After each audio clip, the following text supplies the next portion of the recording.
Hi guys, welcome to my video. It's not a channel. Alright, so I'm David, I'm a lecturer from Caribbean Maritime University, and today I have a guest with me from Jamaica College. This is Kedar, my adopted son, and I'm very proud of him. So this summer we decided that we were going to build a computer, and this is for you guys inside the computer unit, and these are basically all the components that you will need to build a computer. And today we'll be building a very powerful gaming computer. If you can understand all these components that we're going to be putting in this machine, you will understand um, just about what you need to build yourself your own computer. So the first thing we started out with was the system unit. Now this, a lot of you would have referred to as the CPU, but this is not actually the CPU. This is called the system unit of the computer. And this component here is responsible for housing and protecting all of these other components. So after we bought the system unit, the next thing we went on to buy was our motherboard.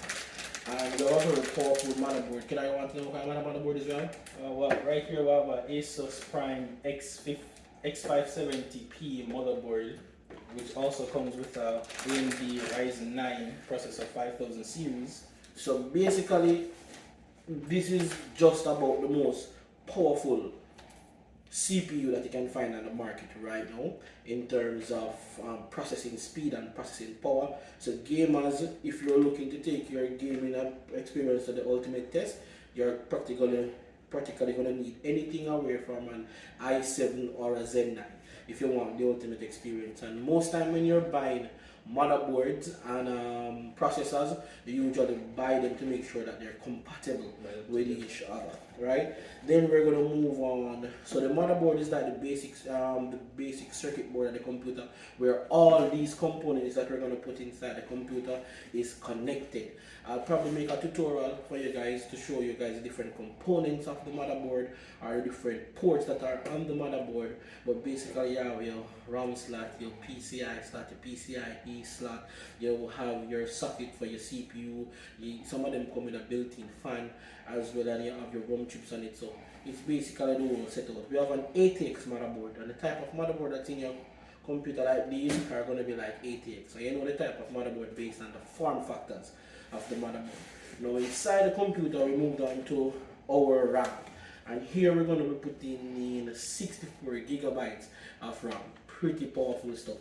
Our average you may find on the market now is between 16 and 32. We're doubling up that for more processing power.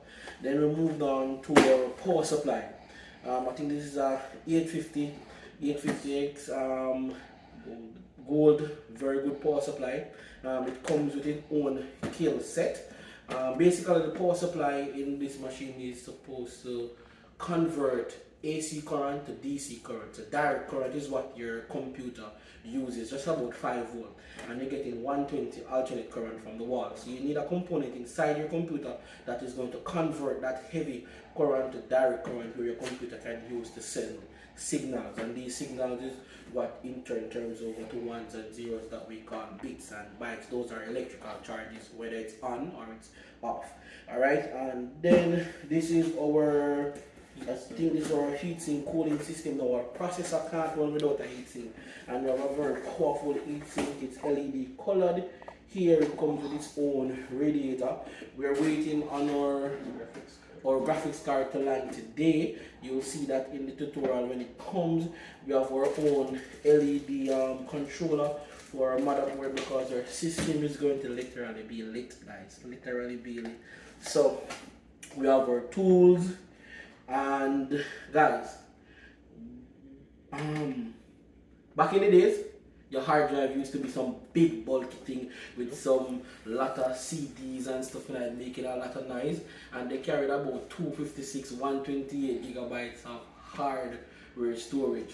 This in my hand is a 2 terabyte SSD hard drive. So this is how small it is, this is how light it is, and it basically can hold just about a lot of data. So this is where our operating system will be stored, our movies, our music, our games, everything will be stored here. So I don't have the graphics card to show you, but in our installation video you'll see the graphics card popping up.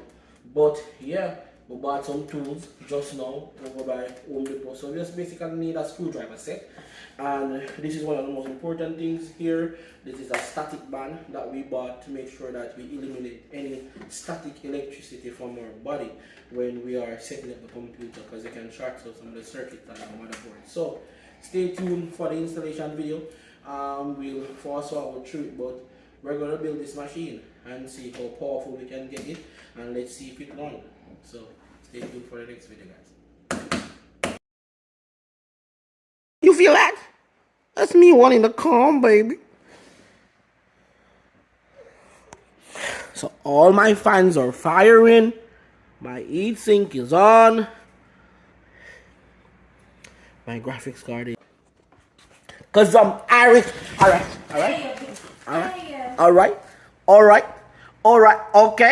Okay. You gonna learn today. But my temperature is going up. Alright, let's see, guys.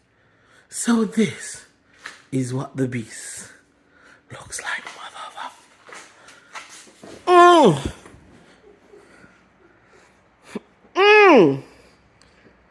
Oh, you feel that? That's me wanting to come, baby.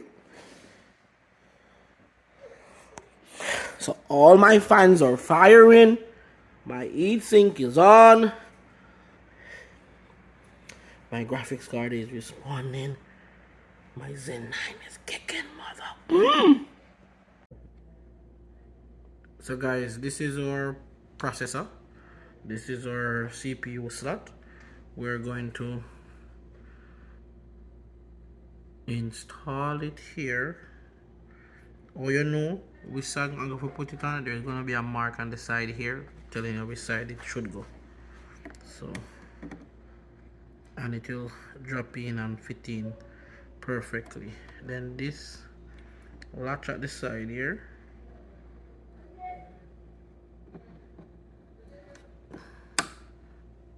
We'll latch it inside. On top of this is going to go our heat sink. We apply our thermal paste to the top of this and apply the heat sink and bolt the heat sink down on it, and then we'll have a cooling system for our CPU. Alright guys, so here's the initial setup. So basically what we put in already is our RAM chips, and we put in our SSD. For those of you guys who, this is what you call the CMOS battery. This runs the BIOS of your computer. So basically when your computer turn off and have no electricity, that is what will keep your computer clock time and those settings running and the BIOS running. So basically configuring this is basically taking your time, using a couple manuals and tutorials, and connecting the right component in the right slot. So this is our CPU slot, this is our RAM slot, this is our SSD drive. You have our different SATA connection around. This here is called this chipset. This is the south bridge and the north bridge together.